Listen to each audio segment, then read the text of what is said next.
Teka muna mga kapatid, magnilay muna tayo.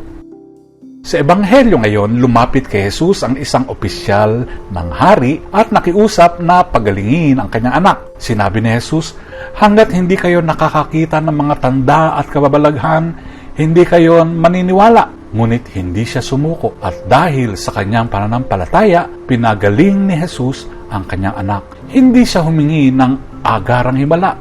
Sa halip, nagtiwala siya sa salita ni Jesus. Ito ay mahalin tulad sa trivia tungkol sa title. Ang maliit na tuldok sa ibabaw ng letrang I. Alam niyo ba yon? Title ang tawag dyan. Bagamat kawili-wili, hindi ito talaga mahalaga sa ating buhay, di ba? Marami tayong binibigyang pansin na maliliit at di mahalagang bagay, habang hindi natin napapansin ang mas mahalagang bagay.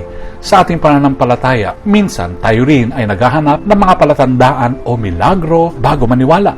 Hinahanap natin ang kamanghamanghang kilos ng Diyos, ngunit hindi natin nakikita ang kanyang presensya sa araw-araw. Minsan nagiging abala tayo sa maliliit na alituntunin o panlabas na ritual, ngunit nakakalimutan natin ang tunay na diwa ng pananampalataya, ang pagtitiwala sa Diyos at ang tunay na pag-ibig sa kapwa.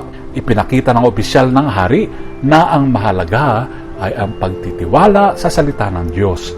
Sa halip na mag-focus sa maliliit na detalye o mga bagay na walang kabuluhan, ituon natin ang ating puso sa tunay na mahalaga, pananampalataya, pag-ibig at pagsunod sa Diyos. Tayo ba ay nakatuon sa tunay na mahalaga o abala tayo sa titles ng buhay? Hilingin natin ang grasya upang palalimin ang ating pananampalataya, hindi sa mga palatandaan kundi sa katiyakan ng pag-ibig at kapangyarihan ng Diyos.